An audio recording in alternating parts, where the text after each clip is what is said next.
Aujourd'hui, on va parler du growth hacking et j'ai vraiment une personne qui s'y connaît à cela, c'est Frédéric. Et Frédéric, finalement, il pourra vous en parler plus parce que lui, il a écrit même un livre et il est vraiment spécialisé là-dedans. Il a même un blog dans ce domaine-là. Alors, juste LR. Je crois que tu Salut Frédéric, m'entends. c'est bon. Salut. Voilà. Salut. Les aléas du direct. Oui, c'est ça, c'est ça. Tu vas bien, Frédéric? Bah oui, tranquille, tu vois, après un long week-end, on ne peut qu'aller bien. En Ah plus, sous le oui. soleil. Ah bah, il y en a qui ont eu plus de la chance que d'autres, mais bah, c'est cool, c'est cool. Je Ah, suis contente si tu super. as pu te ressourcer, parce que j'avoue que Ah oui. c'est important aussi. C'est important aussi. Ah oui, non, c'était Je voulais nickel. commencer, je voulais commencer par te Mhm. remercier déjà d'être venu ici. Je sais que Instagram, c'est pas ta plateforme la plus privilégiée, mais merci beaucoup d'être venu ici. Je pense que les personnes qui vont regarder ce live auront énormément de choses à intérêt. Donc, Mhm. je te laisse te présenter rapidement de qui Ouais, tu ouais, es, bien sûr. de quoi tu parles, et après on go. Alors donc je suis Frédéric Canevet, ça fait 20 ans que je fais plus de 20 ans que je fais du marketing et donc je suis un petit peu un dinosaure, tu vois, c'est pour ça que j'essaye d'être présent sur toutes les plateformes, même si c'est compliqué de TikTok au blog. Et en fait initialement moi je viens du blog puisqu'en fait j'ai fondé mon premier blog en 2006 qui s'appelle conseilmarketing.com et qui est donc un blog qui parle de marketing depuis des années. Après j'ai eu quand même une vingtaine ou une trentaine de sites internet et de blogs thématiques. Et donc là, je me suis plutôt recentré puisqu'en fait, il faut vraiment travailler sur une thématique précise parce que si tu parles de tout, en fait, maintenant tu parles de rien, on est vraiment arrivé dans une ère d'hyper spécialisation. Et donc, j'ai écrit plusieurs bouquins, et je participe aussi à plusieurs bouquins. Et donc, mes deux derniers bouquins sont réussir son projet de chatbot et Callbot. D'ailleurs, j'ai dû mettre un petit chatbot sur Instagram pour des réponses automatiques. Et j'ai écrit également, coécrit le livre Le Growth Hacking, qui en est à sa deuxième édition. Donc, un livre en fait qui explique les techniques des startups de la Silicon Valley pour faire leur place sur le marché et qui est bien sûr une technique qui est applicable par tout le monde, à la fois des freelances, des grandes entreprises, des PME, etc. Et le but, en fait, c'est d'aller pirater sa croissance. Ah bah c'est bien que tu en parles de ça. C'est un livre personnellement que j'ai commencé à le lire. Je l'ai pas encore fini, Mhm. mais je le trouve limite une bible parce que en fait ça s'adapte très bien à des marketeurs qui veulent approfondir ou se rappeler certains concepts. Et en même temps, Mhm. il est écrit d'une manière plutôt claire, à mon sens, à moi, pour une personne qui potentiellement démarre finalement et ça laisse la place finalement à toutes Bah, les personnes on l'a fait qui le comme ça, en comprennent. fait. Ouais, Ouais, en fait, bah, quand on a coécrit le bouquin, c'était avec Grégoire Gambato qui a fondé Germinal, et puis avec d'autres amis à l'époque, et de son entreprise. Et en fait, ce qu'on voulait faire, c'est un petit bouquin simple qui revienne sur les fondamentaux. Et le truc, en fait, c'est qu'on n'a pas voulu tomber dans le gros hacking technique, puisqu'en fait, t'as beaucoup de gens en fait qui sont dans des choses très techniques, très compliquées. Nous, on s'est dit, voilà. Si moi je devais débuter à nouveau sur le web et si je devais lancer un produit, par quoi je commencerais? Et on reprend sur les fondamentaux, vérifier le product market fit, comme on dit, la conformité du produit face au marché. Est-ce qu'on est bien sur un vrai marché? Est-ce qu'il y a un marché solvable, etc. On teste son marché. Une fois qu'on a testé son marché, on passe à la deuxième semaine pour créer son identité, avoir ses premiers clients. Ensuite, on augmente sa zone d'influence avec des actions publicitaires. Ensuite, on va plus loin en recrutant ce qu'on appelle des réseaux de mercenaires, c'est-à-dire des affiliés, des influenceurs, etc. Puis ensuite, on va plus loin, on va travailler sur l'expérience client et sur le revenu. Et en fait, comme ça, c'est entre guillemets un programme en 8 semaines. Alors, pour être tout à fait honnête, Le livre donc s'appelle Growth Hacking parce que c'est la thématique. Et ensuite, il y a Ouais. marqué doubler le nombre de prospects en 8 semaines. Et là, justement, pour ce truc-là, on a appliqué une technique de Growth Hacking, entre guillemets, puisqu'en fait, on a recopié ce qui a été fait par Tim Ferriss dans la semaine de 4 heures. C'est-à-dire que pour trouver le meilleur titre qui allait bien, en fait, on a testé plusieurs versions. Parce qu'en fait, c'était moi qui était sur cette partie-là. On disait, mais qu'est-ce qui va bien marcher? Doubler le nombre de clients? Ah non, c'était trop. Doubler le nombre de prospects? Ah, ça paraît pas mal. La méthode en 8 semaines. Et en fait, on a fait juste un petit split testing avec une annonce Google Ads. Et c'est là, Google Ads, Facebook Ads. Et c'est là qu'on a vu que ce qui marchait le mieux, c'était doubler le nombre de prospects en 8 semaines parce que c'était réaliste, parce que 8 semaines, ça fait pas encore trop.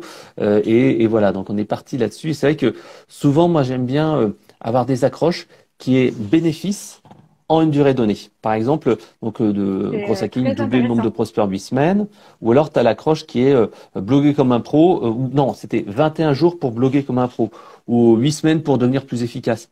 En fait, quand tu as une accroche comme ça qui est assez simple, ça marche pas mal. Après, tu as d'autres techniques de copywriting où tu peux essayer de surprendre un petit peu les gens avec des thématiques, mais je trouve que le fait d'être resté comme ça sur une accroche très bénéfice et en une durée donnée, ça marche pas mal. Voilà. Notez, les amis, notez. Prenez le stylo, le papier, parce que ça renvoie. Alors, si on doit expliquer à un gamin de 5-10 ans qu'est-ce que c'est le gros hacking ou à ma mamie, comment tu l'expliquerais finalement? Bah en fait, le gros hacking, je dirais que c'est plus une philosophie qu'autre chose. Et justement, si tu parles d'un gamin de 9 ans, ça me rappellera en fait mes époques à l'école. Et justement, je vais donner deux anecdotes. En fait, quand j'ai passé mon bac à l'époque, ça fait une dizaine d'années, une vingtaine, 30 ans de ça. En fait, j'ai appliqué sans le savoir une technique de growth hacking. C'est-à-dire que je passais mon bac de français et je m'étais payé une sale note à l'écrit. Je t'ai payé genre à 5 sur 20 parce que je suis très mauvais à l'écrit, en dictée, alors que pourtant je tiens un blog et j'ai écrit 3000 articles. Enfin bon, il y a des fautes partout, enfin moins maintenant, mais à l'époque il y en avait beaucoup. Et donc en fait je Ouais. m'étais tapé vraiment une très très mauvaise note et il me restait l'oral pour me sauver. Et donc je m'étais dit, waouh Fred, faut que tu trouves un moyen de pouvoir avoir les bouquins que tu connais. Et donc on avait un tas de bouquins énormes. Et donc moi je connaissais un bouquin que j'avais bien appris, que je connaissais bien, que j'aimais bien, qui s'appelle L'ami retrouvé de Fred Ullman. Alors personne ne connaît ce bouquin-là, mais voilà, c'est un bouquin. Et en fait, je voulais que ça tombe sur celui-là. Donc, je suis allé en salle d'examen pour passer mon oral de français. Et j'ai fait exprès de le mettre sur la pile du dessus. Et quand je me suis approché du prof, je me suis approché en faisant exprès, sans que ça se rende compte. Tac, j'ai fait glisser le bouquin. Pim!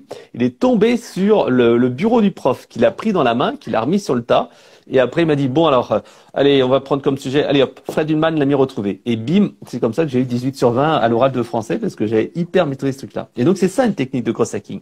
Le gros hacking, en fait, c'est trouver des méthodes originales et astucieuses pour doper sa croissance. Et là, en fait, je vais utiliser, sans le savoir, une méthode de gros hacking. Et ces histoires de gros hacking, en fait, c'est vraiment de se dire que tu as peu de moyens, tu as peu de ressources, tu as peu de temps, mais il faut vraiment aller à ce que moi j'appelle l'efficacité maximale. Et c'est pour ça en fait cette thématique m'a vraiment marqué, puisqu'à l'époque en fait c'était Duno qui m'avait contacté et qui m'avait dit ouais voilà, je voudrais que vous nous écriviez un bouquin sur le blogging. Et je disais voilà, un bouquin sur le blogging, il y en avait tellement qui avait été fait, je voyais pas trop ce que je pouvais apporter. Par contre, je leur dis, il y a une technique qui m'intéresse pas mal, et c'est vrai que c'est un mot qui commence à monter, et moi, ça résonne en moi. C'est vraiment cet aspect growth hacking, c'est-à-dire avoir des trucs et astuces, des méthodes pour aller doper sa croissance. Et c'est tout à fait ma philosophie. Et moi, je vous propose d'écrire ce bouquin-là. Et c'est vrai que ça commençait un petit peu à émerger aux États-Unis. Et c'est là, bim, on est allé donc sur cette partie gros hacking. Et donc, on a écrit le bouquin. Et pour la petite histoire, tu vois, là aussi, c'était un peu du gros hacking, entre guillemets. Donc là, par contre, toi, je me suis pas du tout inspiré de ce qui était fait. On essayait de faire un bouquin qui était vraiment totalement différent de ce qu'il y avait sur le marché. Parce qu'il y a de très bons bouquins, Chanelis, etc., qui ont écrit des très bons livres et qui sont complémentaires aux bouquins qu'on a fait. Et donc, en fait, donc on a fait cette histoire de titre. On a commencé par le titre au départ et ensuite on a créé les contenus. Et donc, au début, moi, je me disais, Fred, t'arriveras jamais à écrire un bouquin tout seul. Et c'est ça, en fait, que je fais tout le temps sur que ce soit des formations vidéo, des produits, des projets. Je sais très bien que c'est compliqué de se débrouiller tout seul pour faire quelque chose. Et donc, ce que j'ai fait, c'est que tout simplement, je me dis, j'y arriverai pas, mais je vais demander à 4 personnes de venir. Et donc, en fait, j'ai demandé à 4 amis de me dire, voilà, vous êtes expert dans tel domaine, on va faire quelque chose ensemble. Donc, sur les 4 personnes, il y en a un qui m'a dit non tout de suite, l'autre qui m'a dit, ouais, je vais le faire, et puis au bout de 2 mois, il m'a dit non, mais j'aurai pas le temps. Le troisième qui m'a dit, ouais, ouais, je vais te remettre le chapitre, il me l'a remis une semaine avant, et j'ai dû réécrire à moitié. Et le dernier qui m'a dit, ah non, non, moi je suis pas dispo, mais par contre, je connais un gars qui s'appelle Grégoire et qui est à Grenoble, et si tu veux, il peut écrire le bouquin avec toi. Et donc Grégoire, on se connaissait ni d'Ève ni d'Adam, on s'est jamais eu au téléphone, on s'est jamais appelé, on a tout échangé par mail, et on a fait ça sur un Google Docs, et finalement on a écrit le bouquin, et je crois qu'on s'est vu quelques semaines ou quelques mois après la sortie du bouquin. Voilà. Incroyable, Donc incroyable. l'important c'était de faire un plan détaillé. Ouais. Et là, tu parlais justement d'être astucieux, de trouver des astuces originales. Donc, le gros hacking, la manière dont je le comprends, voilà, c'est trouver une astuce créative qui n'a pas été utilisée, qui va servir finalement à la croissance. Et je pense que c'est ça qu'ils recherchent le plus souvent, surtout un business qui vient de Ouais. se lancer. On a besoin de Alors pousser, ouais, on a besoin de croître. Et pour toi, exactement. quelle est vraiment, quelle est La l'astuce philosophie, la définition. numéro un finalement que tu utiliserais si tu as un business et tu te lances aujourd'hui? Qu'est-ce que tu ferais en première chose? Alors, Alors en fait, je dirais déjà, il faut faire attention parce que justement le growth hacking a souvent en fait cette odeur sulfureuse de dire le growth hacking c'est juste des hacks, c'est juste des astuces Mhm. et c'est grâce aux astuces en fait que tu vas pouvoir décoller. Sauf qu'en fait vraiment dans le growth hacking il y a deux mots, il y a growth et hacking. Et souvent en fait on retient souvent le mot hacking qui est je vais pirater ma croissance, c'est-à-dire que je vais tout simplement aller chercher l'astuce qui va faire décoller. Et en fait, c'est vrai que ça fait un petit peu rêver parce que c'est un petit peu une baguette magique. Airbnb, tu vois, tout le monde se dit Airbnb, ils ont réussi parce que ils ont fait des belles photos, etc. Non, il faut savoir qu'au départ, ils sont allés sur Craigslist, qui est l'équivalent du Bon Coin. Ils avaient un petit robot qui allait poster un message à toutes les personnes qui déposaient une annonce de location en disant, hey, tu sais que si tu allais sur Airbnb, tu pourrais faire jusqu'à 500 $ par mois. Pareil, tu as aussi Xavier Niel qui a débuté il y a des dizaines d'années. Au début, Xavier Niel, le Oui, fondateur de Free, il est peut-être pas très connu, mais il commençait dans le Minitel Rose. Donc le Minitel Rose, je sais pas si tu t'as déjà entendu parler, mais le Minitel Rose, c'était vraiment les messageries un peu olé olé. Et lui, il avait inventé un truc qui s'appelait le turbophone. Et avec le turbophone, il allait sur le 3615 UA, qui était vraiment la messagerie rose la plus connue, et il disait, hey, viens plutôt sur ma messagerie, ta ta ta ta ta, on va se retrouver, on va discuter, et ça raccrochait. Ça se faisait passer pour une femme.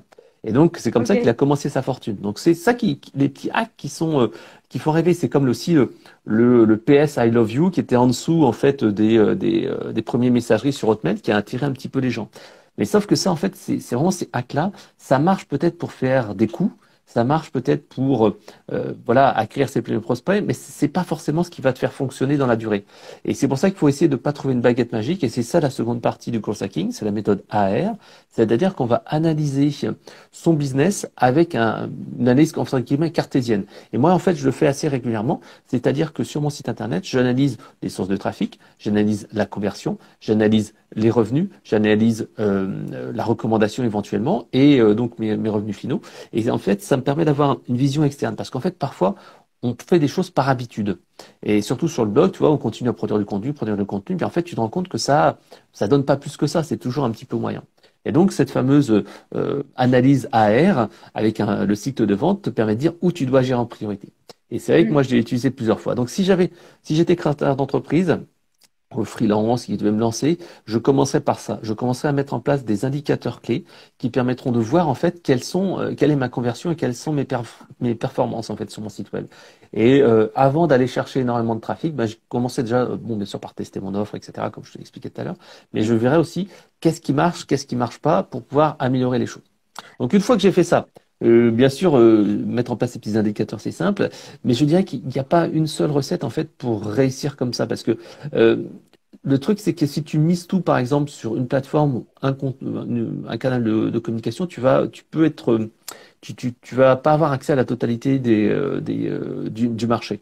Par exemple, là, tu vois, moi, je travaille dans le B2B, dans les logiciels de gestion de la relation client. Et en fait, on voit bien que si tu mets tout sur le content marketing, ce qu'on faisait à un moment donné, eh ben, en fait, tu arrives qu'à capter une partie. On faisait beaucoup de contenu et on faisait beaucoup de salons, de networking, etc. Sauf qu'en fait, il y avait beaucoup de gens qui avaient des budgets AdWords que nous, en fait, on n'utilisait pas. Et c'est vrai que, parce qu'en fait, on se disait, maintenant, on est présent sur les salons, on a un bon contenu, on est quand même bien référencé, ça devrait aller. Sauf qu'en fait, dans mon domaine qui est le B2B, les gens travaillent beaucoup en mode shortlist. C'est-à-dire que s'ils te sélectionnent, ils te sélectionnent uniquement s'ils te voient dans la liste des marques incontournables. Et c'est en cela que, normalement, il faut quand même avoir un bon mix équilibré entre donc du content marketing. Et ça, en fait, c'est vraiment important quand on est petit parce que justement, une grande entreprise, une marque va avoir des cycles de décision qui vont être longs pour valider des articles, des experts, etc. Ils vont pas faire des lives comme toi parce qu'ils vont se dire, ah non, mais un live, faut qu'on envoie un emailing. Je sais que nous, quand on fait des webinaires, tu as 3 semaines entre le moment où tu envoies un truc, tu envoies un emailing, un deuxième emailing, etc., etc. Et Ouais. voilà, c'est validé, machin. Donc là, un indépendant, il peut faire du contenu, surtout il peut mettre de sa patte, il peut mettre son émotion, il peut mettre des cas particuliers. Et c'est ça en fait que tu vas pouvoir mieux déclencher parce que cet effet de levier avec le contenu et la personnalité que tu vas faire va te permettre d'aller mettre des coups de pied aux fesses en fait aux grandes marques parce qu'ils n'ont pas cette agilité-là. Et donc, ça, c'est super important. Et la méthode AR, qui est de travailler en sprint de 3 semaines, bah, permet justement d'être beaucoup plus rapide, de tester des choses, alors que les grandes entreprises n'oseront jamais le faire. Moi, je le vois, tu vois, j'étais il y a pas très longtemps à organiser un partenariat avec une entreprise, et puis on se dit, ouais, bah voilà, il n'y a pas de souci, moi, je te monte un blog, je te fais un truc, et puis on va commencer. Et puis là, je dis, attends, faut qu'on fasse un comité de direction, machin, faut qu'on valide. Bon, ok, 3 semaines plus tard, on n'y est toujours pas. Donc, l'agilité, création de contenu, je pense que c'est important pour une marque au début de se faire connaître. Si en plus elle arrive, comment dire, à surfer un petit peu sur euh, une expertise, faire des contenus originaux, mettre de l'émotion, elle arrivera à sortir du lot. Deuxième chose, quand tu es une marque qui croit un peu, ben, faut aussi utiliser des canaux un peu classiques de publicité. Et troisième chose, après tu en auras d'autres, je pourrais te parler le physique, networking, mais les techniques de growth hacking. Les techniques de growth hacking, justement, te permettront d'aller plus vite que les autres. Un exemple, moi, tu vois, comme je suis en B2B dans les logiciels professionnels qui sont comme, s'adressent à des entreprises un petit peu de grande taille, et ben en fait, le growth hacking permet d'aller exploiter des canaux qui sont sous-exploités. Je te donnerai 3 exemples. Un exemple simple. Tu vois, il y a à peu près 2 ans de ça, j'étais en train de discuter avec un pote et qui me disait, waouh, putain, Pinterest, ça cartonne, ça fait 10% du trafic de mon site. Je dis, ah quoi, Pinterest, 10% de trafic de ton site, qu'est-ce que c'est que cette histoire-là? Ouais, je suis dans l'e-commerce, machin, et tout ça. Je dis, oh là là, attends, il y a peut-être un business à faire là, attends. Et je me dis, bon allez, hop, Fred, tu vois, c'est donc les 4 étapes du course hacking, c'est identifier une opportunité de croissance, qui peut être l'amélioration de la conversion ou un gisement de croissance inexploité. Ensuite, tu vas dire comment tu vas pouvoir l'exploiter. Ensuite, tu vas faire une première phase où tu vas faire un peu tout du manuel. Et ensuite, tu vas essayer d'automatiser les choses. Donc, première phase, hey, tiens, Pinterest, ça peut être sympa. Deuxième chose, je me dis, comment tu vas pouvoir exploiter ça? Fred, Pinterest, c'est des images, souvent des images de produits. Comment tu vas faire? Et je me dis, hey, attends, j'ai mon blog avec des dizaines de milliers d'images ou des centaines de milliers d'images qui sont à moi, une partie qui sont pas à moi. Eh ben, c'est simplement, je vais en prendre. Hop, j'étais sur mon blog WordPress, j'ai téléchargé les images, je les ai mis sur mon disque dur. Celles qui étaient à moi, je les ai supprimées et gardées, et celles qui n'étaient pas à moi, en fait, je les ai enlevées. Tout ce qui est infographie, tout ça, ça passe, etc. J'ai commencé à faire une petite phase manuelle, tac, tac, tac, tac, tac, et puis je vois, ah ouais, c'est simple, machin, un peu de visibilité, mais pas plus que ça. Je me dis, bon, allez, maintenant, Fred, ce que tu vas faire, c'est que tu vas automatiser. Et donc, j'ai tapé Pinterest Growth Hacking Tool. Et là, j'ai trouvé un petit outil qui est à 100 balles, qui s'appelle Ninja Pinner, que j'utilise encore, que j'avais utilisé pas longtemps. Et j'ai pris Ninja Pinner et bim, j'ai pris tous les photos. Alors, avant, j'ai demandé à mon assistante, parce que ça aussi, c'est le growth hacking. Le growth hacking, c'est pas utiliser que des logiciels, c'est utiliser les ressources à sa disposition. Et donc, ça fait 4-5 ans que j'ai une assistante offshore à Madagascar qui s'appelle Sabrina, que je paye à peu près 6 euros de l'heure. Et donc, je lui ai fait un tuto, je dis Sabrina, alors tu vas aller sur le logiciel, tu vas faire ci, tu vas faire ça. avant, tu vas sélectionner les photos qui sont pas moi, tu les vires, tu vas garder uniquement celles que j'ai le droit parce que après tu peux te faire choper et tu vas mettre à chaque fois un article qui correspond au répertoire parce qu'en fait moi j'ai pris la bonne idée de tout ranger par répertoire les images et je dis voilà tu fais ça et là en fait ben je lui dis bah voilà fais le logiciel lance-le et elle y a passé je crois une après-midi. Alors, je vais aller regarder un petit peu les résultats sur Pinterest la dernière fois. Mais en fait, Pinterest, je crois que je dois faire 200 000 ou 800 000 vues sur Pinterest. Alors, ça ramène pas Mm. un trafic de folie parce que souvent les gens ils restent sur Pinterest. C'est aussi un petit peu chaud parfois au niveau du référencement parce que parfois Pinterest monte devant toi. Mais bon, voilà. Donc là, là je peux pas te faire une capture écran. Mais aujourd'hui, Mm. là, en monthly view, je suis à peu près à 800 000 monthly view et 8000 followers. Et Mm. ça continue à augmenter et j'ai ben voilà, des contenus sur différentes thématiques. Donc voilà, premier exemple, gisement de prospects exploités, comment je peux le faire. Ensuite, petit essai et Mm. ensuite automatisation. Et Deuxième chose, ouais. dans ton livre, tu as dit une chose qui me semble vraiment super intéressante, malgré le fait que c'est assez évident, hein, mais parfois, les choses qui sont les plus évidentes, c'est celles qu'on voit le moins. C'est le fait de ne pas établir 10 000 KPI, de établir un seul KPI et de mettre les actions qui vont avec. Donc, ça veut dire, Ouais. par exemple, je veux de visibilité, je veux tel numéro, je veux à telle date. Quelles sont les actions que je veux mettre en place pour avoir cette visibilité? Si on veut appliquer finalement ça à un réseau social. C'est Et ouais, pareil c'est pour vrai. la vente. Donc, on va par étapes. Initialement, je me lance, j'ai zéro follower, j'ai zéro prospect. Donc, la première chose, finalement, c'est l'acquisition. Donc, au lieu de me dire, ah, bah, je veux de la visibilité, je veux des clients, je veux de prospects, je veux ci, je veux ça, focus sur Focus. un premier objectif au début et après, une fois qu'on a atteint le premier objectif, on passe au deuxième et au troisième et comme ça, enfin, boucle en boucle Exactement. finalement. Et Ouais. ça m'a semblé C'est vraiment ce que super j'appelle la North intéressant. Star, ouais, la North Star métrique ou l'étoile du Nord. Ouais, parce Ça que c'est, même en tant que marketeur, excuse-moi, même en tant que marketeur, parfois on a cette habitude de s'emballer un petit peu. On va dire, bah, je veux augmenter ma visibilité, je veux tel client, je veux tel prospect, etc. Et les clients, j'en parle même pas parce que eux, ils veulent toujours tout. Donc, c'est quelque chose qui m'a semblé vraiment super intéressant quand je l'ai lu. Et je me dis, bah, si j'ai l'opportunité de le partager aussi ici, comme ça les gens ils le savent. ah oui, ouais. Et ouais, c'est vraiment Bah ouais, la North Star top. métrique, c'est super important. En fait, je m'en suis rendu compte au bout de quelques années parce qu'en fait, moi, sur toi, comme je dis, je suis vraiment issu du old school avec le blog. Et donc, en fait, souvent, en fait, j'étais comme ça. Je regardais mes stats de blog tous les jours. Alors, faut plus le faire maintenant. Je regarde plus tous les jours, mais à l'époque, je regardais. Puis, je voyais mon trafic. Je disais, oh là là, mon trafic est en baisse. Vite, faut que je fasse des articles. Puis après, je voyais, ah, j'ai pas suffisamment de prospects acquis dans la journée. Ah, faut que je fasse un nouveau contenu. Et puis après, je voyais mon chiffre d'affaires. Ah là là, mon chiffre d'affaires va pas. Faut que je fasse un emailing. Et en fait, tu vois, j'étais un petit peu à passer à droite, à gauche, à droite, à gauche. Alors ça allait toujours un petit peu dans le même sens parce que plus tu as de trafic, bah plus tu fais de chiffre d'affaires, plus tu as de prospects, bah plus tu fais de chiffre d'affaires aussi. Mais en fait, j'avais pas en fait ce filtre et c'est ça qui est important parce que parfois dans les boîtes, on est un petit peu sollicité avec des options. Parfois, tu vois, moi, ça m'arrive souvent. Je vois une super vidéo de toi. J'aime bien tous les risques que tu fais. Ça fait quoi Merci. ça me fait rire. Je like et tout ça. Et donc, je me dis, ah tiens, j'aimerais bien faire un reel, j'aimerais bien faire. Mais je me dis, Fred, est-ce que ce que tu vas faire là va contribuer à ta North Star métrique? Est-ce que ça va te permettre de faire plus de chiffre d'affaires? Et ça m'a appris à dire non. Parce que parfois, en fait, on a du mal à dire non. Comme tu l'as dit, avec un client qui te dit, tiens, j'aimerais bien faire ci, regardez mon concurrent, il a fait ça. Ah, tu dis, bah ouais, on peut le faire, mais bon, voilà. Et puis après, tu dis, mais attendez, si tu dis, votre objectif, c'est de faire du chiffre d'affaires, là, ce qu'on va faire, on va faire de la visibilité, ça va pas forcément faire du business.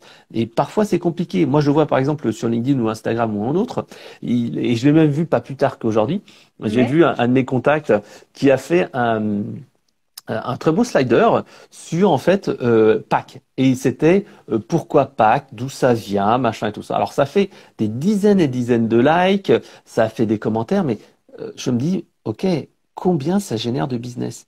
Et Mm. c'est vrai qu'il n'y a pas très longtemps, je discutais avec quelqu'un d'Eddie Leeds, hein, Anthony, et en fait, il me disait, ouais, moi j'ai eu des posts à plusieurs dizaines de milliers de vues, voire centaines de milliers de vues, mais ça générait quasiment aucun clic. Et c'est vrai que moi aussi je l'ai constaté. J'avais fait un post comme ça. D'ailleurs, moi en tant que ancien blogueur, j'ai eu du mal à passer il y a 4 5 ans du mode blogueur où tu fais du top-down, c'est-à-dire que tu publies un contenu, tu dis, hé, regardez, je viens de sortir un article là-dessus, à la philosophie réseaux sociaux où tu dois engager la conversation. C'est-à-dire que il y a 10 ans de ça, quand j'aurais publié sur LinkedIn ou sur Instagram ou peu importe du contenu, j'aurais dit, voici mon top 10 des meilleurs logiciels pour ceci, cela. Maintenant, quand je publie un contenu, je dis, non, Fred, te mets pas en mode pédagogue, mets-toi en disant, j'ai dû mettre un truc sur le CRM, c'est qu'est-ce que vous pensez de Salesforce? Est-ce que c'est le meilleur CRM ou pas? Ou un truc comme ça? Ou quel est selon vous le meilleur CRM? Et j'ai mis une liste de CRM. Et c'est là que tu as commencé à avoir de l'interaction. C'est là que tu as commencé à avoir des gens. Et en fait, c'est ça qu'il faut faire. C'est trouver de l'interaction. On n'est pas là pour pousser son savoir, on n'est pas par là pour montrer sa science, mais on est véritablement là pour faire en sorte que les prospects interagissent.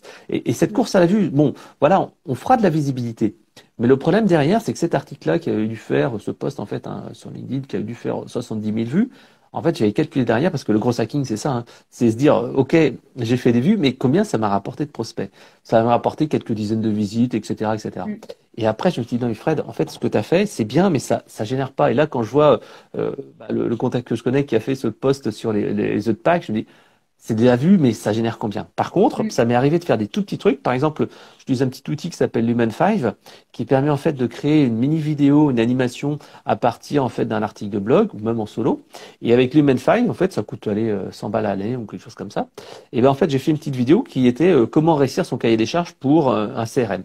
Et tout de suite, en postant cette vidéo qui a eu quelques dizaines de likes, à peine très, très peu de choses, et ben en fait, tout de suite, ça générait des prospects, et tout de suite, ça générait des ventes. Mm. Donc en fait, il faut vraiment se dire avec sa North Star métrique, mais est-ce que ça va vraiment me rapporter du business? C'est ça qui est important. Mm. Et donc, voilà, pour revenir à ta question initiale qui était, si je me lance, donc moi je commencerai bien sûr par créer du contenu parce que si on est à l'aise et si on a des choses à dire c'est intéressant et puis ça permet d'avoir de la visibilité et d'établir une visibilité, une notoriété d'expert et pour cela j'irai surtout donc créer mon propre contenu mais aussi chercher de la visibilité ailleurs.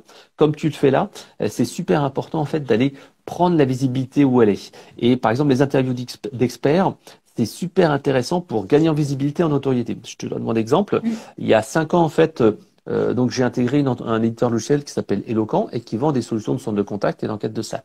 Et c'est vrai qu'à l'époque, moi, je venais du CRM, donc qui était plutôt commercial. Et donc, j'étais pas connu. Voilà, j'avais mon blog, mais bon, voilà, sans plus que ça. Et en fait, au bout d'un an, j'ai lancé quelques offres sur le domaine des chatbots et tout ça, blablabla. Puis après, on s'est élargi sur le domaine de l'expérience client. Et pour me dire, Fred, il faut vraiment que tu gagnes en visibilité et que vous soyez un expert reconnu. Et c'est vrai que là maintenant, quand il y a j'ai fait un salon, le salon stratégie client et marketing il n'y a pas longtemps. C'est vrai qu'il y a des gens qui viennent qui disent, ah Frédéric, c'est marrant de se voir en vrai. Tiens, on se fait un selfie. Ah, j'adore ce que vous faites comme publication, etc. Donc bien sûr, on a créé du contenu, mais on est allé chercher la visibilité ailleurs.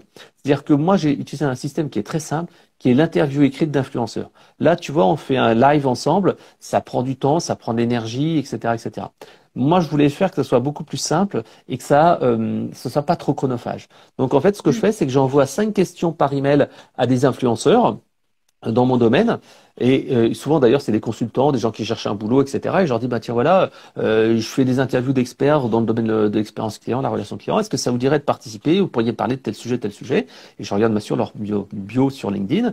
Et en fait, bon, à peu près il y a allez 25% des gens qui acceptent de l'interview. Mais bon, peu importe, ça c'est donner juste la stat. Et donc en fait. Ce que tu fais, tu les interroges, tu envoies les questions, c'est eux qui créent le contenu gratuitement. Ensuite, tu les tags sur les différents réseaux sociaux et ils partagent, ils likent et tout ça. Et donc, en fait, ça te permet d'avoir un peu cette expérience, d'être bien positionné sur des mots-clés, de gagner cette visibilité sur certains domaines d'activité. Et ce système d'interview, content marketing, vient tout à fait en complément de tes contenus propres à toi que tu peux créer. Donc Mm. voilà. Donc ça, c'était content. Et ensuite, je mettrai moi gros hacking, puisqu'en fait, comme on l'a vu il y a 2 secondes, tu peux utiliser d'autres techniques. Là, un exemple aussi sur LinkedIn. Sur LinkedIn, en fait, beaucoup de gens, comme on l'a dit précédemment, sur les vanity metrics avec tu fais combien de vues, tu fais combien de vues, machin, etc. Et comme d'habitude, moi je dis non, c'est pas ma méthode parce qu'en fait, ce qui se passe, c'est que maintenant, en fait, le reach, ben, il est vraiment beaucoup plus difficile à obtenir sur LinkedIn. Autant tu pouvais faire des posts avec plusieurs milliers de vues, dizaines de milliers de vues, il y a pas très longtemps. En plus, on utilisait les techniques de cross hacking. À un moment donné, tu vois, l'algo de LinkedIn était vraiment mauvais. C'est-à-dire que il y avait ce qu'on appelait les pods automatiques. C'est-à-dire que tu avais des logiciels où tu pouvais mettre un lien et tu payais 10 balles par mois et tu avais des dizaines de likes et tout de suite, ta publication, elle explosait. Ouais. Ensuite, LinkedIn a dit stop, c'est des blagues. Donc après, moi j'ai arrêté. Et ensuite, hop, on est passé au pod manuel. Le pod manuel, qu'est-ce que c'est? C'est un groupe WhatsApp en fait où tu postes en fait tes publications et tu as des amis qui sont aussi influenceurs dans ta thématique, etc. et qui like et qui commentent. Et ça, en fait, ça marchait encore très bien il y a, on va dire, 6 mois de ça. Maintenant, Ouais. ça a vraiment baissé en visibilité. Et maintenant, on est plus sur de l'engagement naturel ou des choses où tu vas vraiment beaucoup plus travailler ton copywriting. Et tout ça pour Ouais. te dire que justement, le hack, c'est bien, mais il faut vraiment avoir sa stratégie sur le long terme. Un hack te permet d'avoir un coup, mais après, derrière, si tu n'as pas vraiment fédéré une communauté, si tu n'as pas réfléchi à ta stratégie à long terme et tes canaux d'acquisition et ta transformation, on parlait tout à l'heure, Mm. avoir des vues, c'est bien, mais si derrière, tu les incites pas à aller à tel endroit, à liker, à commenter, et surtout, récupérer tes coordonnées. Il n'y a pas très longtemps, j'ai encore eu l'exemple, ben justement, on garde notre pod WhatsApp avec mes collègues et mes contacts, parce qu'en fait, mon pod WhatsApp, c'est plus qu'un pod de partage. C'est-à-dire qu'on se pose des Mm. questions, il y a des gens qui me posent des questions, c'est voilà, des fois, il y a des gens qui me disent, tiens, qu'est-ce que tu penses de cette solution d'emailing? Et il n'y a pas longtemps, Mm. justement, j'ai un contact qui m'a dit, ah, j'ai un petit peu trop abusé de l'outil Liquid Helper, qui est un petit outil de cross hacking, et il s'est fait arrêter mais pas juste arrêter son compte 3 jours comme d'habitude, il s'est pris 3 semaines, un mois d'arrêt. Ça, c'est un petit peu dur. Et donc là, il me disait, Fred, comment je peux faire, etc. Je dis, bah tiens, LinkedIn, ils ont une adresse email où tu peux envoyer un truc qui est un peu caché, mais tu peux l'avoir là-dessus, etc.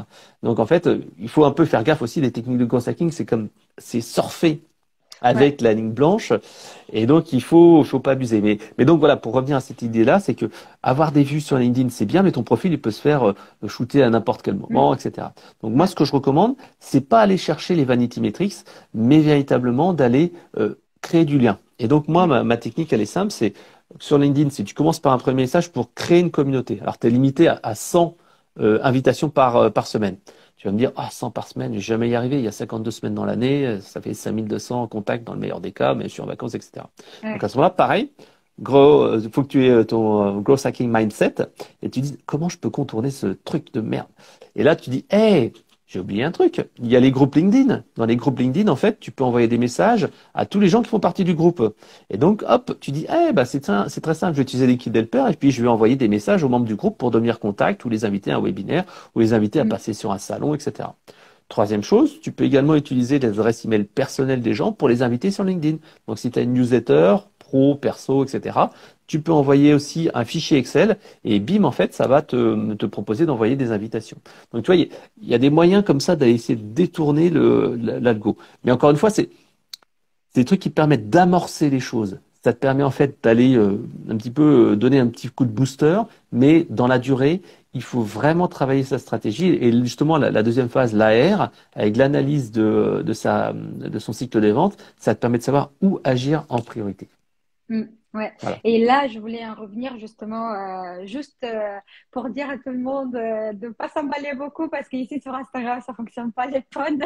Ah oui, alors sur Instagram, moi je l'ai fait au départ. Alors pour être tout à fait honnête, si tu regardes mon profil Insta, je dois avoir, je sais pas, 7000, 8000 followers. Et Ouais. en fait, j'ai utilisé justement des outils de gros hacking pour faire grandir la communauté, follow, unfollow, blablabla. Bla, bla, bla. Et malheureusement, ça marche pas du tout parce que les gens ne sont pas engagés.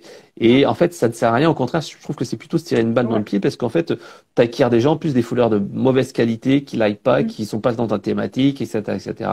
Donc en fait, c'est une mauvaise stratégie de faire ça. Puis en plus, tu te fais ban, enfin tu fais bannir régulièrement d'Instagram. Donc c'est plus utile. C'est comme sur Facebook, tu ne peux quasiment plus rien optimiser et tu dois en fait faire du naturel. Après, en Ouais. fait, tu as aussi la possibilité de faire du naturel semi-automatisé.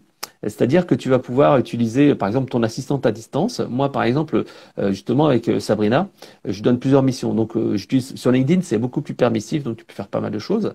Mais tu peux aussi également, mon assistante qui est Amada, je lui dis, bah tiens, tu vas sur mon compte et je fais du semi-automatisation. C'est-à-dire que j'envoie un message d'invitation en automatique avec LinkedIn Helper et après derrière je dis Sabrina, c'est toi après qui réponds à toutes les personnes qui ont pas répondu avec un message dès qu'ils m'ont fait rien que merci, coucou, etc. C'est moi qui réponds, mais dès que c'est que la personne je fais juste accepter comment dire, le premier message, c'est Ouais. elle qui vient. Et en fait, je lui donne un message copier-coller, elle met le prénom, elle met le nom de la société, chose qui est extrêmement dure à faire. Sur LinkedIn, tu peux pas mettre le nom de la société parce qu'en fait, c'est souvent pas mis dans le titre, etc. Faut vraiment le voir. Donc, elle Ouais. met le nom de la société en clair et ensuite, elle rajoute 3 images. Alors, c'est possible maintenant de le faire avec des outils de cross-hacking, mais auparavant, c'était pas possible de le faire. Et donc, en fait, tac, elle fait ça et ça permet d'avoir un taux d'acceptation qui est beaucoup plus important. Je connais même des personnes qui font la même chose avec des messages vocaux et qui peuvent en fait dire quand tu fais une invite derrière tu envoies un message vocal disant bonjour, bah, merci d'avoir accepté mon invitation, c'est très sympa, bah, si vous voulez échanger là-dessus, blablabla bla, bla, bla, bla. Et donc en fait un message vocal là aussi ça fait pas automatisé, ça fait pas vraiment voilà un truc qui est fait dit redit et ça peut être Ouais. intéressant. Alors le truc c'est que la voix n'est pas forcément la même, etc., etc. Mais tu peux faire des choses et c'est ça en fait la philosophie du gros hacker, c'est que tu vas tester des choses, tu vas voir si ça marche et bah, si ça marche tu continues, tu essaies d'optimiser. Si ça marche plus en fait, bien sûr tu arrêtes et tu fais gaffe à pas dépasser les bornes. Mais en tout cas sur Insta, les techniques de gros hacking c'est devenu très compliqué. Il y a pas très longtemps j'ai encore fait quelques tests quand même. J'ai Mm. utilisé un petit outil qui s'appelle Phantom Buster. Et en fait, dans ces cas-là, ce que j'ai fait, c'est qu'en fait, j'ai été sur les publications de mes concurrents et j'ai listé en fait des personnes qui avaient une interaction régulière, c'est-à-dire que les gens qui commentaient. C'est-à-dire pas juste les gens, les followers d'un compte, mais vraiment les gens qui Ouais. commentaient, c'est-à-dire des gens qui sont vraiment engagés. Parce que ces gens-là, s'ils sont engagés avec les publications des autres, c'est qu'ils sont actifs sur le truc. Et j'ai fait comme ça quelques petits tests, mais en fait c'était un petit peu long parce que avec les contraintes d'Instagram, c'est une vingtaine d'ajouts, de choses comme ça que tu peux faire par jour. Donc est-ce que ça vaut le coup de le faire? Je sais pas. Et puis j'ai Mm. pas eu ça n'a pas été foudroyant en termes Ouais. de likes, de machin. Donc voilà, pour moi le gros hacking sur Insta, c'est pas forcément enfin, encore une fois, Mm. faut essayer de réfléchir. Faut Ouais. réfléchir et se dire comment je peux faire ça. Mais parfois tu peux faire du gros hacking mais intelligent. C'est-à-dire que du gros hacking intelligent, c'est que tu vas, moi je le fais par exemple sur les réseaux. D'ailleurs, tiens, tu pourras voir sur mon profil. Mon Ouais. profil, en fait, il est gros hacké. Comme je te le disais, Instagram, pour moi, c'est un réseau, entre guillemets, secondaire par rapport à mes deux priorités qui sont mon LinkedIn. blog et LinkedIn. Et donc, en fait, comme j'ai peu de temps et j'essaie d'être présent sur la plupart des réseaux, j'ai demandé à mon assistante, Sabrina, donc certes, comme tout le monde, d'aller planifier du contenu, mais ce que j'ai fait, c'est que je lui ai demandé, en fait, d'aller créer des citations. C'est-à-dire que je lui ai fourni un pool de citations. Je suis allé sur Wikipédia, je suis allé sur des sites de citations. J'ai pris mes articles de blog où j'ai pris des citations, des trucs intéressants que je voyais sur des salons et des choses comme ça. Par exemple, il y a pas longtemps, il y a une personne qui avait fait les 10 citations les plus inspirantes du salon stratégie client. Je dis, hey, est-ce que je peux te les piquer? Il Ouais. m'a dit, oui, bah, bien sûr, tu peux les prendre. Et donc, j'ai dit à mon assistante Sabrina, tu prends ces citations. Et en fait, je lui ai dit, tu vas sur l'outil qui s'appelle Quotes Cover Maker, qui est un petit outil qui coûte 3 euros par mois à peu près. Et en fait, tu as Ouais. juste à copier-coller les citations avec le texte. Tu as un générateur automatique d'images et ça te génère en fait une citation hop en automatique avec un font, enfin avec une fonte, une image de fond, etc.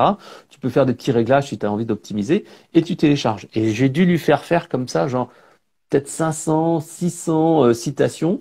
Et en fait, hop, je lui dis, bah, tu me programmes ça tous les jours sur Twitter, tu me programmes ça sur Instagram, tu me programmes ça sur LinkedIn. Et en fait, ça me fait zéro boulot, à part la Ouais. phase de sélection au départ. Et je lui ai fait copier ça. Alors là, je crois que je suis arrivé quasiment au bout de ces 500, 600, ou des fois je mets des pauses, je dis, tiens, tu vas mettre les images des derniers articles, etc. Donc avec ça, en fait, tu vas vraiment pouvoir automatiser la tenue de ton compte. Après, Mm. ça, c'est de l'automatisation qui est un peu, je trouve, low cost parce que les citations, c'est sincèrement, bon, c'est pas génial, c'est pas très, Ouais. comment dire, c'est pas avec ça que tu vas avoir de l'engagement. Pour moi, c'est juste une présence. La citation permet d'avoir des trucs, mais par exemple, sur Twitter, c'est assez apprécié. Tu vois, je l'ai pas fait pendant très longtemps sur Twitter d'avoir ces citations en automatique parce que je me disais, ouais, c'est pas très visuel, etc. Et mes résultats montrent en fait que Twitter, ils aiment bien Mm. la plateforme aime bien que tu publies comme ça des contenus sans lien, parce qu'il y a des interactions, il y a des likes, etc., etc. Instagram aime moyennement, parce que il n'y a pas assez d'interactions, sauf sur certaines posts, parce que là, tu postes un truc, c'est pas génial. Donc, ce que j'ai fait aussi, c'est qu'en fait, je suis passé par le site Fiverr.com, donc Mm. Fiverr.com qui est un site offshore où tu peux faire appel à des freelances du monde entier. Et tout Ouais. simplement, en fait, j'ai demandé à un graphiste étranger de me faire en fait des illustrations humoristiques de la relation client qui est mon domaine. Et donc, je crois, je suis arrivé à 80 ou 82 BD, en ce que j'appelle ma BD de l'expérience client. Et donc, en fait, ce que je fais, c'est que quand il y a des clients, des prospects qui me disent, tiens, il y a ça, des conseils, des astuces, je reprends l'astuce, je mets dans un OneNote. Et en fait, une fois que j'en ai 4-5, je dis à mon illustrateur, tiens, voilà, tu vas me faire une image de tel truc en disant telle chose. Alors, comme c'est une plateforme internationale, tu dois le faire en anglais. Et Mm. ensuite, après, moi, je mets rapidement après en français le texte. Et comme ça me permet tout simplement d'avoir du contenu, mais pas du contenu un peu faiblard, comme les Mm. citations, mais du contenu un peu plus à valeur ajoutée. Voilà. Ouais, ouais, ouais. Et là, si on revient sur une notion que tu as dit précédemment sur le retour sur investissement, faut regarder ce qui ramène le plus. Tu me disais, voilà, j'ai utilisé Pinterest qui m'a ramené beaucoup, qui ramenait du trafic vers Pinterest, mais ce trafic-là est resté là-bas et j'avais pas forcément Ouais, le même retour. Ou sinon, la personne qui a publié sur LinkedIn une publication de Pâques et finalement, bah, on ne sait pas t'as pas de s'il a eu le trafic. retour sur investissement qu'il voulait.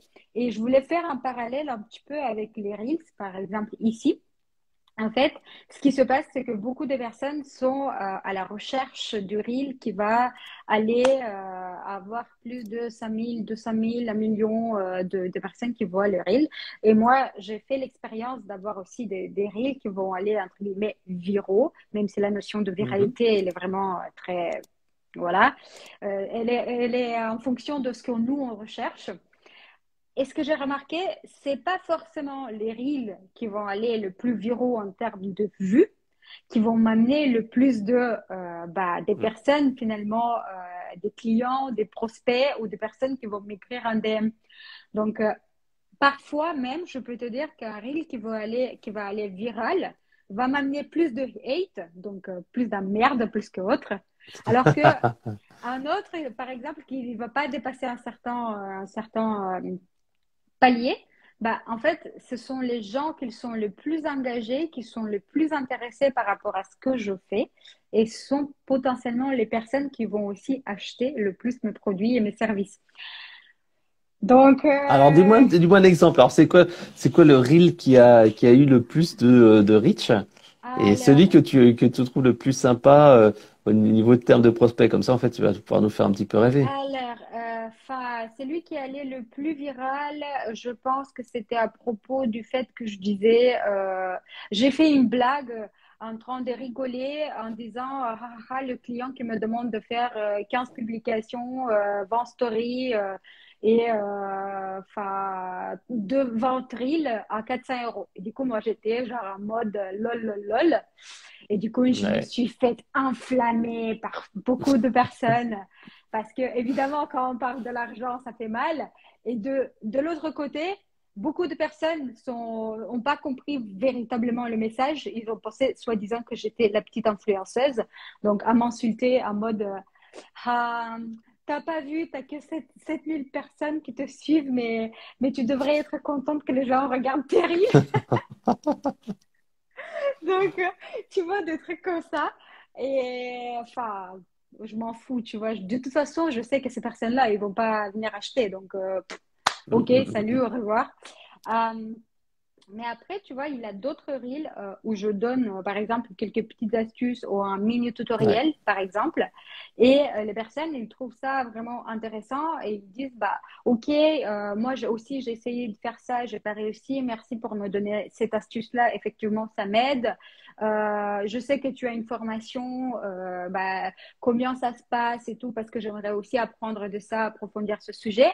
Donc, vraiment, le terme de viralité tel qu'on entend, et moi, j'ai vraiment beaucoup de problèmes avec ce terme-là et avec les vanity metrics, comme on dit, c'est justement, enfin, non, en fait, c'est pas si on va avoir plus de nombres, on va percer le plus. Et j'ai eu un DM, un message super intéressant à un certain moment. C'était une personne qui me demandait, mais comment tu réussis à avoir de la crédibilité en tant que coach Instagram et coach business si tu as que 7000 personnes qui te suivent. Je dis, mais en fait, attends un peu, dis-moi s'il te plaît, est-ce que tu connais le coach vocal de Rihanna? Non? Alors, bah, tu ne dis plus rien, du coup. Bah Enfin, oui. je veux dire, c'est pas ça que je veux compter, c'est enfin, ce que je vais avoir sur mon compte en banque finalement. C'est le Bah reste, oui, je m'en fous. voilà, ce qu'on disait tout à l'heure, la North Star métrique, c'est Ouais. bien beau d'avoir des vues, etc. Et c'est, entre guillemets, c'est pas si compliqué que ça de générer de la viralité. Souvent, tu fais un peu de polémique, ou tu fais des choses un petit peu drôles, ou tu Ouais. peux même reprendre des vidéos ou des concepts. Mais derrière, ça va pas forcément générer beaucoup de Mm. business. Ouais, ouais, ouais. Donc, ouais, faut regarder vraiment ce qu'on veut et où est-ce qu'on veut arriver et quand est-ce qu'on veut arriver. Derrière ça, y mettre trois actions qu'on va faire vraiment de manière presque religieuse, Mm, mm, matin, mm. midi et soir, et on va comme un petit nain au début, c'est ce qu'il faut faire de toute façon. Donc, voilà. Et qu'est-ce que je voulais te poser comme autre question? Dans ton livre, tu parlais d'une méthode et tu l'as rapidement rappelé ici. C'est la méthode AARRR. Qu'est-ce que c'est Mm, mm. et comment on l'applique quand on est au début de chemin ou comment on le Bah, en fait, comprend, entre guillemets. Alors, en fait, c'est assez simple. La méthode AR, en fait, bon, c'est pas une méthode qui est hyper précise, mais qui a en fait l'intérêt de se dire que si tu fais toujours la même chose, tu obtiens toujours le même résultat.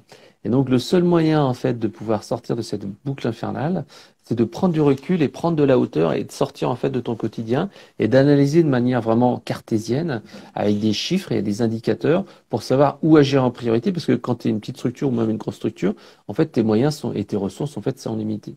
Et donc, tu dois vraiment te concentrer sur ce qui va apporter l'impact maximum, l'effet maximum. Donc, tu commences par dire, OK, ben, je vais modéliser simplement mon cycle des ventes. Par exemple, toi, sur Instagram, tu pourrais dire, ben, voilà, je vais lister ici le nombre de personnes, enfin, le nombre de vues que j'ai tous les mois sur mon compte. Toi, on est dans la partie acquisition. Nombre de vues, ensuite le nombre, par exemple, de followers, tu peux même le mettre, hein, tu peux mettre plusieurs indicateurs, puis après tu peux dire, bah, ce qui est un indicateur important, c'est le nombre de DM. Par exemple, tu me dis, tiens, ce nombre de DM qui est important, etc. Ensuite, juste derrière, donc c'est la partie acquisition. Ensuite, activation. Activation, c'est par exemple les gens qui te demandent après un devis. Tu peux dire, bah Mhm. voilà, sur par exemple, 100 DM que je reçois, et ben, ou 100 appels, ça peut être des appels téléphoniques, hein, ce que tu veux, et ben, sur les 100, tu reçois à peu près 20 demandes de devis. Sur les 20 demandes de devis, après, tu as ta deuxième euh, acquisition, activation et conversion. Conversion, c'est combien en fait tu vends en fait de prestations suite à ces 20 devis. Tu en vends peut-être 5. Et donc à ce moment-là, tu as un taux de conversion qui est de 25% à peu près. Mm. Et donc, Ok. enfin, donc en fait, tu divises là-dessus. Puis après, tu dis referral, c'est est-ce que tu as un programme de parrainage, par exemple? Tu peux avoir ça en disant, tiens, si vous avez suivi ma formation Instagram, si vous êtes client et que vous référez quelqu'un, vous avez le droit à un bonus ou peu importe. Et puis à la fin, tu as la partie revenu. Et la partie revenu, c'est ton chiffre d'affaires. Et là, te dire, bah, comment je fais pour vendre plus?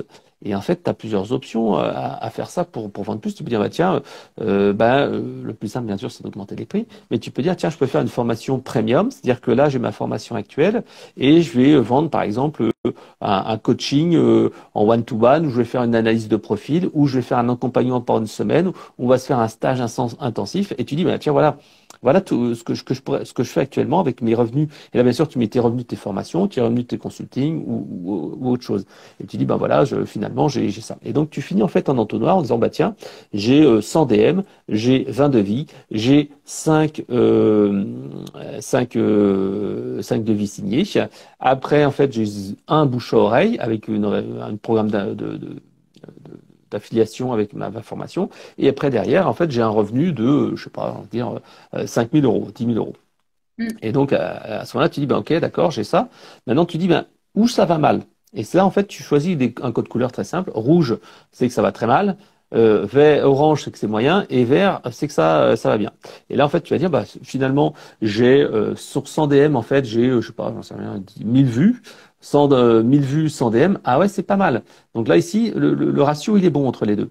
Par contre, entre, par exemple, 100 DM et 20 devis effectués, ça encore, ça va, c'est pas mal. 20% de hit ratio, c'est bien. Par contre, je sais pas, entre 20 devis et 5 signés, ou un signé, on va dire 20 devis et un signé, ah là, par contre, c'est pas bon, c'est un vingtième.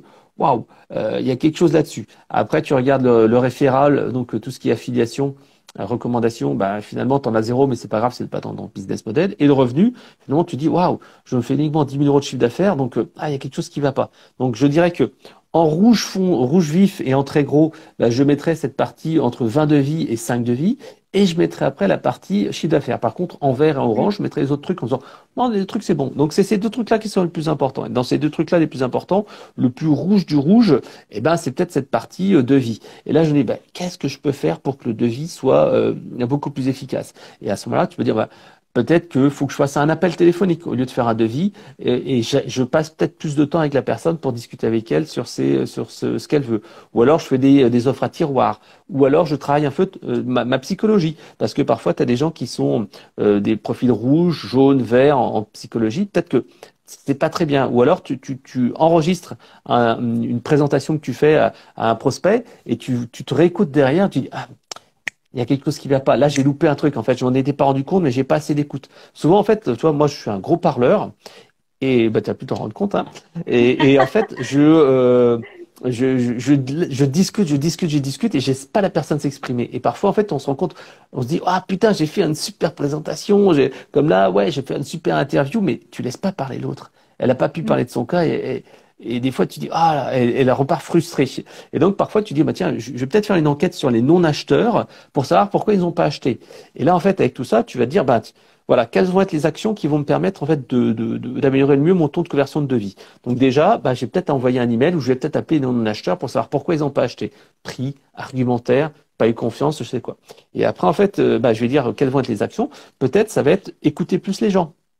Peut-être ça va être faire une présentation PowerPoint avec le logo du client un peu plus personnalisé. Peut-être c'est des prestations options. Peut-être c'est revoir un peu la personnalité et adapter mon discours. C'est peut-être des petits trucs comme ça. Ou peut-être que il y a des choses à faire. Et donc en fait, je vais lister toutes ces idées-là et je vais les noter avec une note de 1 à 10 à chaque fois, avec trois critères. On peut en mettre plus, mais trois c'est le plus simple, c'est la méthode ICE. C'est-à-dire quel va être l'impact sur mon business. Une note de 1 à 10, gros impact ou pas, gros impact 10 ou petit impact 1. Ensuite, je vais tout simplement dire une note, bah, quel va être le coût, c'est-à-dire le coût du logiciel ou de l'outil, mais également le coût humain, le temps que je mette en place. Et dernier point, c'est tout ce qui est envie et effort. Est-ce que ça va me motiver? Est-ce que j'ai vraiment envie de le faire? Et avec ça, on fait une note sur 30 et on se dit, bah, je prends celui qui a le plus de nombres. Et tu choisis en fait deux choses, une quick win qui est en fait quelque chose qui est super rapide à mettre en place et qui tu vas mettre en place tout de suite, ou alors tu vas mettre quelque chose qui est un peu plus long mais qui va donner des efforts dans le long terme.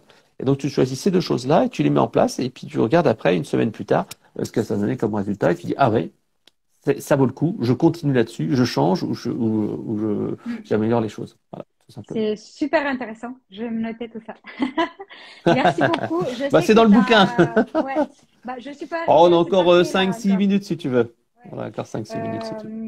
Ouais. Mais dans le bouquin, oui, il y a aussi, tu verras, j'ai essayé de travailler aussi ce que j'appelle l'effet waouh. Bon, tu me parlais tout à l'heure que quand une entreprise, en fait, ce qui est important, en fait, c'est de lancer sa boîte. Et au départ, en fait, c'est super important d'écouter ses clients et de chercher l'effet waouh pour avoir le bouche à oreille, essayer d'avoir des témoignages clients. Et donc, euh, il faut te dire comment je peux créer une expérience client peut-être pas exceptionnelle, mais au moins Mm. différenciante, au Ouais. moins la meilleure possible. Et donc pour mon bouquin, moi justement, j'ai travaillé là-dessus. C'est-à-dire qu'au départ, quand j'ai sorti mon bouquin, la première version, ben, quand les gens voulaient une version dédicacée, ben, je prenais une enveloppe de papier craft, j'écrivais une petite bafouille, je mettais le bouquin dans l'enveloppe et hop, roule ma poule. Et c'est vrai que je me suis dit, Fred, putain, faut que tu travailles l'expérience client parce que la personne elle reçoit le bouquin dans une enveloppe craft en plus qui est un peu pliée parce que j'avais une enveloppe A4 et puis le bouquin il faisait du A5 donc c'était pas très beau et je me dis Fred, travaille les points d'interaction. Donc j'ai commencé par aller chercher une enveloppe mal classée dorée. Et là, tout de suite, je me disais, le point du parcours Magnifique. client, quand la personne, elle reçoit son enveloppe, elle regarde dans sa boîte aux lettres ou le facteur qui lui remet, il dit, mais c'est quoi ce truc-là? T'as reçu un cadeau? Et là, la personne est un peu Ouais, fière, elle dit, ah ouais, ouais, c'est un bouquin, tout ça. Et là, tu dis, waouh, c'est quoi ce truc-là, etc. Ensuite, tu ouvres le j'avoue, truc, le bouquin. t'as marqué un point avec ça quand tu m'as envoyé ton livre. Ouais. Bah justement, j'étais en vacances, donc j'ai reçu une photo. Je dis, mais qu'est-ce que ça peut être? J'ai rien commandé. Et justement, après, j'ai fait, mais peut-être c'est ça, justement. Et franchement, Bah oui. l'expérience cliente, et après, quand je l'ai Euh, ouvert et je trouvais à l'intérieur ce que j'ai Bah trouvé, oui. ça Alors justement, tombait là, sur là, la c'était une suite. étape. Ouais, C'était ouais, pas ouais, si simple que ça, parce qu'après, je me suis dit, l'effet waouh, c'est quand tu ressens le truc dans ton parcours client. Ensuite, tu sors le bouquin. Je dis, voilà, tiens, tu sors le bouquin. Et c'est vrai que je le mets dans le bon sens et tout ça. Bon, il est un peu serré généralement, mais les gens arrivent à l'enlever. Et puis, je me dis, qu'est-ce qui est important? Il y a cette fameuse dédicace. Et c'est vrai que je me suis dit, ah, moi, ce que j'aimais bien, quand il y a des dédicaces de livres, j'aime bien les gens qui font des petits dessins, des petites caricatures. Sauf que moi, je sais pas dessiner. Donc en fait, je me suis dit, bah, je vais prendre les gommettes de ma fille de 4 ans et je vais mettre des gommettes et des choses comme ça. Donc je mets des petites gommettes personnalisées sur le truc. Et puis là, je me dis, ah ouais, ça fait un peu plus joli déjà. Il y a un petit dessin et voilà, donc il y a le nom, prénom de la personne. Puis après, je me suis dit, Fred, qu'est-ce que toi t'aimerais bien avoir? Bah, j'aimerais bien en fait, j'ai acheté en fait un tableau avec une blogueuse qui s'appelle Amélie. Et en fait, c'est vrai que elle, quand j'avais acheté un tableau chez elle, elle m'avait mis une petite enveloppe avec un petit mot et tout ça. J'ai trouvé ça super sympa parce qu'elle avait peint le truc. Je dis, mais Fred, ce que tu devrais faire, c'est écrire un petit mot personnalisé pour la personne avec un conseil. Et au début, j'ai commencé à écrire 3 conseils. Et c'était long parce qu'il fallait trouver 3 conseils et tout ça. Ah, c'était compliqué. Et puis j'avais en plus pris un gros bout de papier qui était long et donc je pouvais pas faire un truc très court. Alors, il fallait que j'écrive très gros. Je me dis, bah non, je vais prendre un truc plus petit. Donc maintenant, tu as un petit format comme ça qui fait une demi à 5. Et en fait, je mets des autocollants pour que ça prenne pas trop de place non plus et que ça fasse toujours gros hacking. Et j'écris, j'essaye de trouver soit si je connais la personne, j'essaye d'écrire un truc un peu complexe, soit en fait, je fais un truc un peu générique sur le gros hacking en général. Et donc, c'est un petit truc Mm. personnalisé. Et puis après, donc voilà, je me suis dit, bon là, c'est pas mal. Et puis il y a pas longtemps, j'étais en train de discuter avec un de mes amis qui travaille dans l'expérience client qui m'a dit, ah Fred, c'est bien, ouais, t'as la partie écriture, t'as la partie ouverture, t'as le machin, mais t'as un moment du parcours client, t'as pas pensé. Je dis, voilà, lequel? Quand la personne, elle finit de lire le livre, je dis, ah putain, Ok. ouais, c'est important ça. Et donc, il m'a dit, ouais, tu devrais écrire un petit mot à la fin.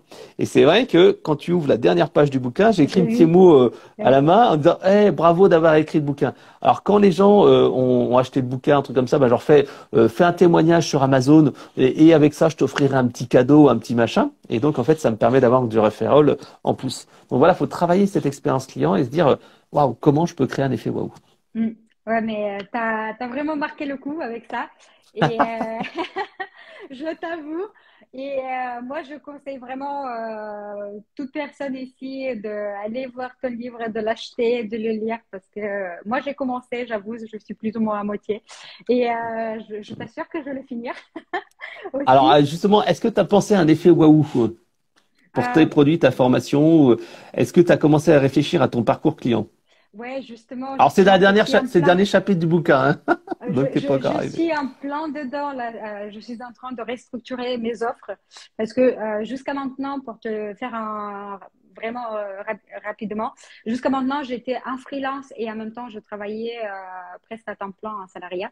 Et depuis très peu de temps, je suis à 100% dans le freelancing.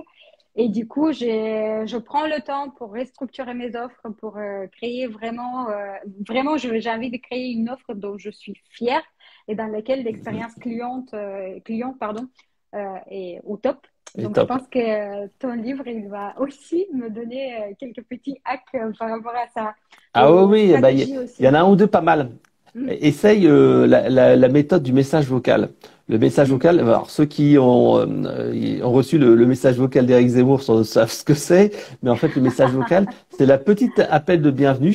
Moi, je le vante depuis des années. Il y a Emmanuel Macron qui l'avait aussi fait, je crois, avant les élections il y a quelques temps. Je crois qu'il y avait aussi Anne Hidalgo, je sais pas quoi. Et en fait, c'est tu enregistres un message vocal et en fait c'est envoyé et déposé sur le répondeur de la personne. Et donc dès qu'elle a acheté, hop, enfin, tu peux envoyer un message comme ça en lot, en disant, ouais, bonjour, c'est Corina, j'espère que, merci de t'être inscrit à ma formation, j'espère que ça va te plaire, n'hésite pas, tu peux envoyer des questions et rejoindre le groupe Instagram, blablabla. Et en fait, dans l'e-commerce, ça se fait quand même pas mal, et ça permet généralement d'avoir beaucoup plus d'avis clients et d'avoir des recommandes enfin, des clients qui commandent à nouveau de manière beaucoup plus rapide. Donc voilà, Mm. il y a plein d'astuces comme ça où envoyer quelque chose de papier. Enfin bref, le tout c'est de travailler sur son effet wow. Ça ne part pas dans l'oreille d'un sourd. En tout cas, merci beaucoup encore. On est 59. J'ai respecté le Le timing. timing. Exactement. Voilà. Merci encore une fois. Ça a été vraiment super. Tu as apporté énormément de valeur. Donc, merci encore une fois d'avoir accepté. Et bah, on se parle On dans se les DM. continue de se voir sur Exactement. Instagram. Et je Exactement. continue de regarder tes reels et Merci. regarder toutes les vidéos. Parce que je trouve que c'est très sympa et c'est vraiment rafraîchissant. Et je trouve que ça montre en fait, toi, qu'il faut mettre sa personnalité et il faut faire des choses vraiment qui sont en phase avec ce qu'on aime. Merci, merci beaucoup. Ça me fait vraiment plaisir venant de toi. Donc, Mhm. merci beaucoup et je te souhaite voilà, une excellente soirée. Et tout le Bah, monde, toi aussi. allez follow Fred sur Ah, bof. LinkedIn ou ici. Donc, je pense que sur LinkedIn, il y aura vraiment beaucoup de plus de ta Alors, présence. un peu plus, oui, mais c'est vrai que c'est parce que sur Instagram, le B2B est quand même beaucoup moins présent. Mm, ouais, Mais ça reste quand même un super. Toi, je peux pas ne pas être sur Instagram. Et toi, ouais. c'est comme je disais, je suis en canaux défensif sur TikTok, sur Twitter, sur Instagram, etc. Et tu vois, en fait, c'est le gros hacking, c'est ça, c'est de dire où tu as un gisement de croissance, tu dois absolument y être. Voilà. Ouais, je vois. Donc, allez follow Fred et merci encore une fois. Et on se tient au courant dans les DM. Allez, On continue de se suivre. yes, ciao, ciao! Bye bye.